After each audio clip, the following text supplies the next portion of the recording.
first day we did this, right? We graphed the direct. So you don't need to write this on your paper, but just to remind you, if I have a direct variation, that's y equals k times x. K is just a number, so it's just the equation of a line that goes through the origin. The slope could be positive, the k value could be positive or negative, but a direct variation is literally just a line. Now, you guys, I doubt you have ever graphed anything that is an inverse variation before, so that's what we're going to work on today. Okay, so inverse variation, that is y equals k over x. So variable is in the bottom in this situation, which is going to create kind of an interesting looking graph. Okay, now, and you don't have to write this or anything, but you know, we could have a positive number or we could have like a negative number, but anytime the variable's in the bottom, the graph is going to take a general shape that we're going to see here. What I did was I actually made just like a little table for you guys so you can actually plot some points for the first couple questions here. These are not shifted in any way. We're going to shift the graphs on the back, but we're just going to start out and just fill in these tables real quick. Okay, so my first one, I have just y equals 1 over x, and I'm just going to jot down because this becomes important when you're looking at the graph. The k value there is positive. Okay, so all I'm going to do is just, I'm giving you an x value, we're just going to plug it in, right? So if I plug in the x value, it would just be 1 over negative 2. So negative a half or negative 0.5, however you want to do it. That's all I'm looking for there. If I take my k value is 1, divide that by negative 1, I'm going to get negative 1. Okay, now, these always mess people up. So if I plug in negative a half, ignore the negative for a second. If I divide like $1 into 50 cents, if you want to think about it that way, because that helps me think about it. If I divide 1 by 0.5, it's going to be negative here, but that's actually 2. So these numbers are going to feel like they're getting larger, but it's because if I divide by a half, it's the same as multiplying by 2. If I give you negative 0.25, think about that as dividing $1 into quarters. If I divide by 0.25, it's actually multiplying by 4. So if I plug in 0.25 there, negative 0.25, that's going to be negative 4. Okay, now let me ask you this question. Can I plug in 0 for x? If I plug in 0 for x, 0 or what would you put there? Okay, if you, here, I'm just going to show you right now. If I try to type that on my calculator, right, it gets angry with me. It tells me it's an error message, okay? You can't divide by 0. The most basic example, and don't make fun of me, but like I use this sometimes. If I had a pizza in front and I said, could you divide that into 2 pieces? You cut it in half, right? Could I divide it into 3 pieces? If I had a pizza in front of me, could I divide that into 0 pieces? No, eat it all. Because no, that doesn't count. No. Before anybody eats it, I knew you were going to say that. Okay, so if I have a pizza, you cannot divide it into 0 pieces because it exists. It's there. So this doesn't happen. So in this case, you don't have to write undefined. I'm just going to write UND for undefined though on my paper real quick. But basically, that's going to cause you a problem on the graph. It's going to create what we call an asymptote. If you guys remember doing this with our exponentials and logs, there's going to be asymptotes on these graphs, so we'll draw them in a second. But it's because I can't divide by 0. Okay, now, if I keep going here, these numbers are going to all be the same. They're just not going to have the negative. So if I do 1 divided by positive 0.25, or I do 1 divided by 0.5, or 1 divided by 1, 1 divided by 2. These are going to be the same numbers you just wrote down. They're just going to be positive. So it's like 4, 2, 1, and positive 1/2. Okay, now this is probably not a shape you guys are super familiar with. So I'm going to just, and you can do this too if you want to on your computer. I'm going to just pull Desmos up. This is totally free. You don't have to log in. Just desmos.com and go to the graphing calculator just so I can show you like kind of just generally what this looks like. So I'm just going to type in y equals 1 over x, and then I'll show you guys the point. We're going to actually plot the points, but that is what the graph looks like in general. It's got these two kind of curves, and they hug into the quadrants that they're in, but they don't touch the X or Y axis. They don't go over it. So it's like these two curves here inside the X and Y axis. And we're going to plot a couple points from the table here just so you guys can see what this looks like. So if you want to just estimate where these points are at, it doesn't have to be perfect because a lot of these are going to be decimals. But if I go to -2, I should be at -1/2. If I go to -1, I should be at -1. Then I'd have to estimate, if I do an X value of -1/2, I'm going to go down to -2, just kind of estimating this. If I do my X value of -0.25, be down at -4. I kind of picked X values that I thought would be something we could kind of graph here. But what's going on, and this is just a couple points of this, but this is called a branch. And this branch just kind of hugs into that quadrant of the graph. It doesn't touch the x-axis, it doesn't touch the y-axis, it doesn't go over it. It's just like a little curve into it. And then if I graph the other side, there's another branch. So there's two branches here. And this would just be almost a reflection over the line y equals -x. It's just going to be in the first quadrant. It's going to look almost identical if I had drawn it perfectly, which I know I'm not going to. But we're going to try our best. If you want to just plot those points. And then just draw a curve best you can. It's going to get real close to the x-axis, real close to the y-axis, but it doesn't actually touch it. It doesn't actually go over it. And in case you guys don't know this, I'm going to label this on this graph right now. The quadrants that these two branches in, this is quadrant 1. They start in the upper right and they go around counterclockwise when you label them. So this is quadrant 1. I'm going to leave this blank. This would be quadrant 2, your upper left. This one where I have the other branch is quadrant 3. And then this one I'm going to leave blank on this graph just because I'm going to draw them on the next one. But those are in quadrants 1 and 3. And I know that this was not, when I just showed you the Desmos real quick, they don't graph the asymptotes on there, but the asymptote here would be your x-axis and your y-axis. We're going to get really close, but our branches should not touch and should not go over. So the vertical asymptote here, this would be x equals 0. Your horizontal asymptote would be y equals 0. It's the opposite letter that the axis actually is. The x-axis is y equals 0. The y-axis is x equals 0. Okay, now as you go over here, the only thing I did here in the second table, sorry, I should have made these a little better so I could get them all on the screen at the same time. Here, my k value, it's still 1 like it was in the first one, but I added a negative in front of it. So if that number on top is negative, so I want you to think about this for a second. If I do -1 divided by -2, that's actually going to make these values, they're the same values we just wrote down, but negative divided by negative will make that positive 1/2. And then if I do, like all the way down here, like -1 divided by -1, that's positive 1. So these are going to be these same numbers, they're just going to be the opposite sign.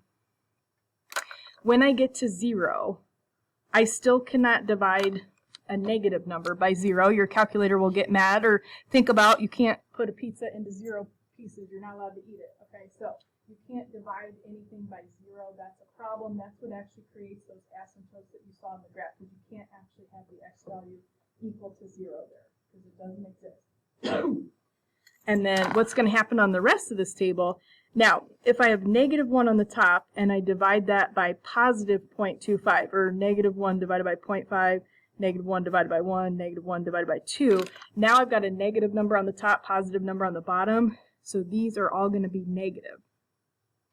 They're the same numbers you just wrote down for the graph right next to this. We're just switching the number on the top, so that's going to flip the sign. That's what's going to happen. Now on the actual graph, here, I'll just pull up my Desmos here again real quick so you guys can see it. If I just change this to have a -1 on the top, it just flips what quadrants those branches are in. So now, this is what it should, the general shape, what it should look like. So now you're going to be in quadrant 2 and quadrant 4 when we actually put this on the graph. So if you ever want to look at the Desmos to get a really good picture, you're welcome to do that. On our graphs, we're just going to do our best to estimate these guys here.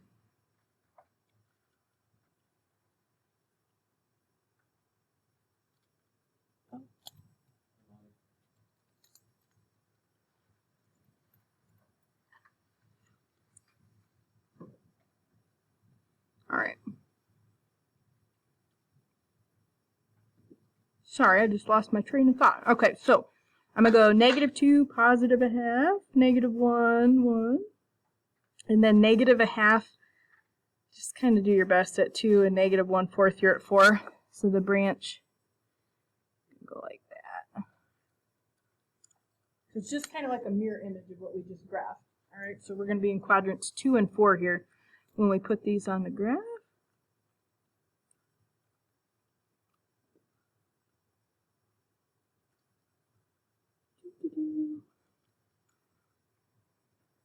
Okay, these have the same asymptotes. You got your y-axis and your x-axis again. You're getting really close, never touching, never going over. The difference is the branches here are going to be in quadrants 2 and quadrant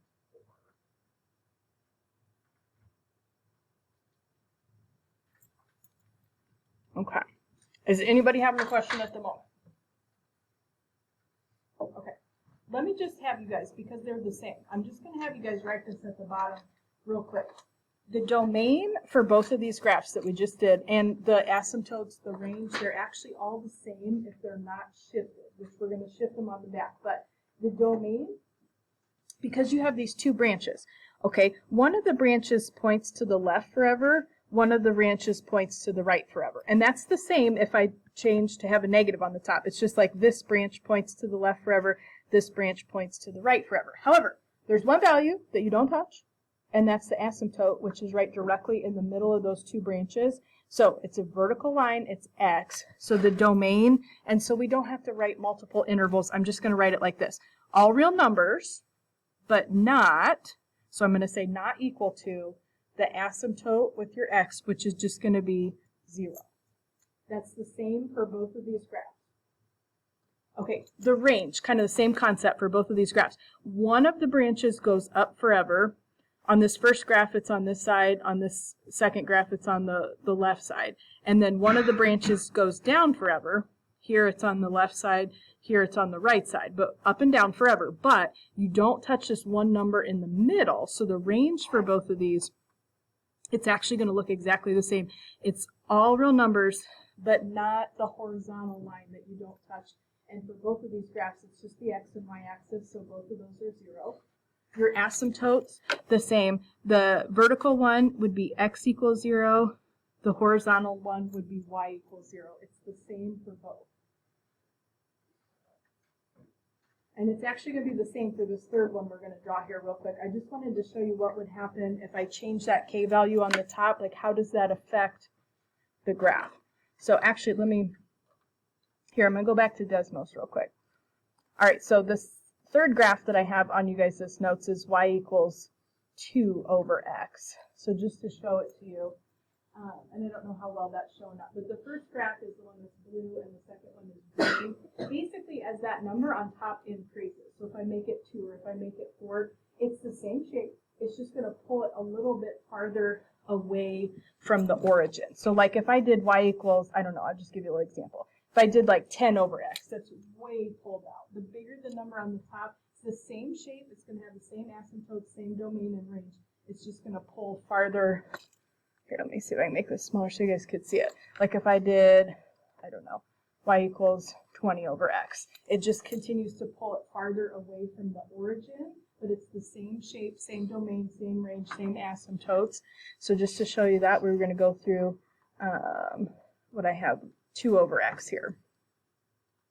So if we plug these in just real quick, I'll just run down here. So this would be 2 over -2. So this is going to be -1. 2 over -1, so -2.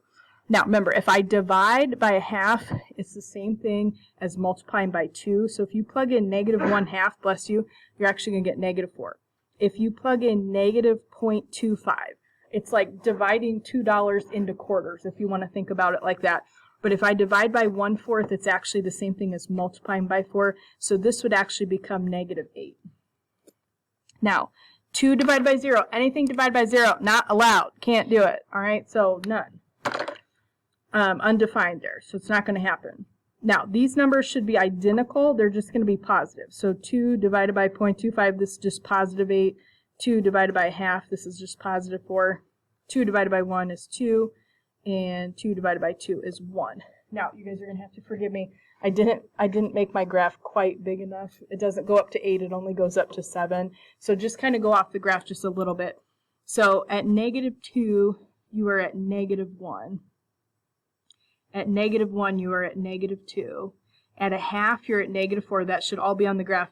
If you estimate that -1/4, it would be down just off the graph just a little bit. But I'm just trying to show you guys so you can see this pulls this.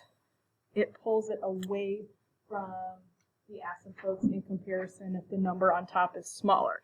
Same quadrants for your branches here. If you are a positive k value, and what am I doing? We have 1 is at 2, 2 is at 1. Sorry, it goes off just a little bit with the window I have on my paper. But it has the same asymptotes, same domain and range. And if the number on top is positive, those branches are automatically going to be in quadrants 1 and 3. Is anybody having a question about plotting the specific points? I'm going to have a couple problems on the homework where I'm going to have you do that. Okay, so just at the bottom, just a little summary.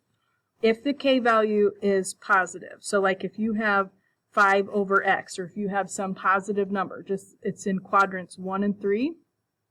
If that number on top is negative, so if I have like -5 over x, just as an example, then your quadrants for your branches are going to be 2 and 4. And then the domain and range and asymptotes are going to change based on what I'm going to show you on the back if we have any shifting. So that's what we're going to work on next. Okay, now this will be nice for you. I don't need you to plot specific points if the graph is shifted. I'm just going to have you do a general sketch of where the branches should be at. Okay, so this works exactly like any of the other shifting that we have done. If you have something, this is the inverse variation, so x, our variable, has to be in the bottom of the fraction. If you have something with that x added or subtracted, I've got a little example. It just says x minus b. This is going to shift the graph left or right, and then the opposite way you think, or the opposite way that it looks. So like if it's x minus 5, it actually goes 5 to the right. If it's x plus 3, it actually goes 3 to the left. So with the x, it's going to go the opposite way you think. It's because it's what sets that equal to 0, and that's actually going to cause us a problem because we can't divide by 0, and that's going to create our asymptote. Okay, outside the fraction to the side, if you have something added or subtracted, I have a little c here. This is going to move the graph either up or down, depends on what it is, but the way you think. So, like if it's plus 5, we're going to go up 5. If it's minus 5, we're going to go down 5. Outside affects the y, and it's going to move it up and down. Now, in general, when you do this, these are going to be the same. The x equals and the y equals that I have here, those are your asymptotes. And the x equals is going to be a vertical line. The y equals is going to be a horizontal line. Okay, if you're looking at the equation, x is going to be just equal to whatever that number is with it, b. So since it's minus b, it's going to be the opposite of what it looks like. And then y is going to be equal to the number that's added to the side of the fraction if it exists. So c in that little formula that I have here. Now, the difference from the front, the x and y axis were the asymptotes, so this could be shifted. Your domain in general, it's going to be all real numbers, but not whatever your vertical asymptote is. So it's b in that formula. The range, it's going to be all real numbers, but not whatever number is added or subtracted to the side. So in that formula, it's c.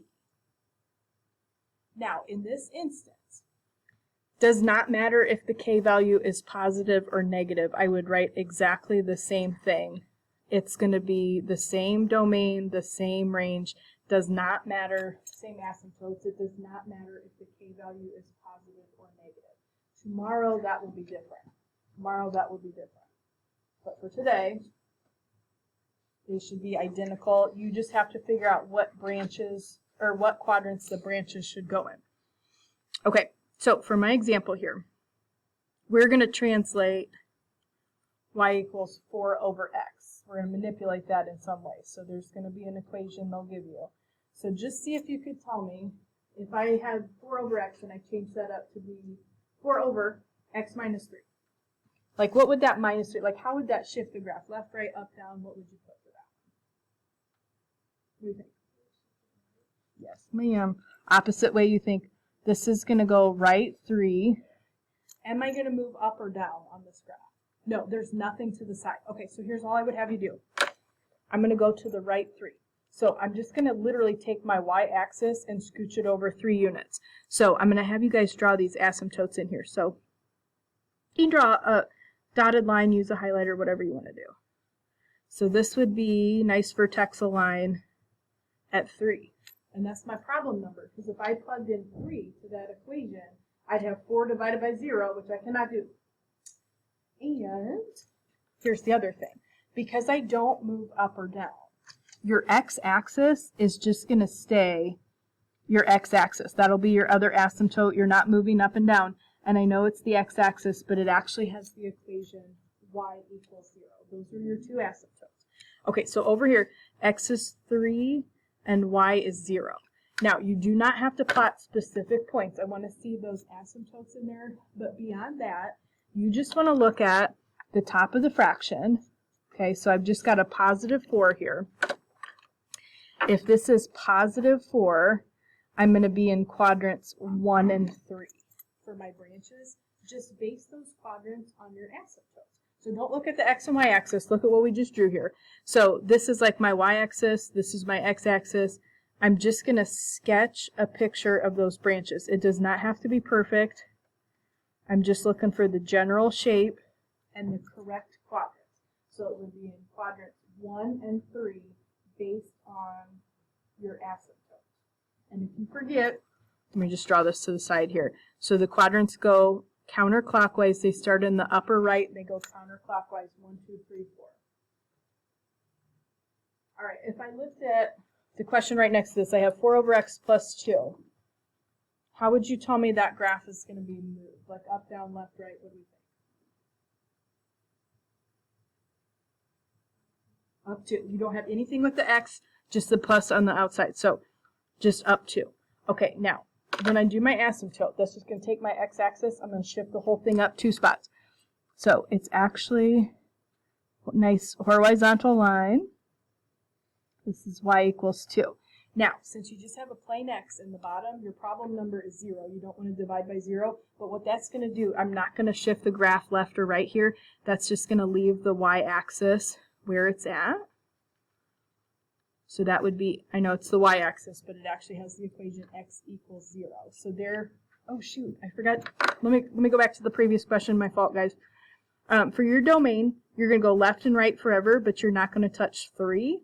And for your range, you're going to go up and down forever, but you're not going to touch 0.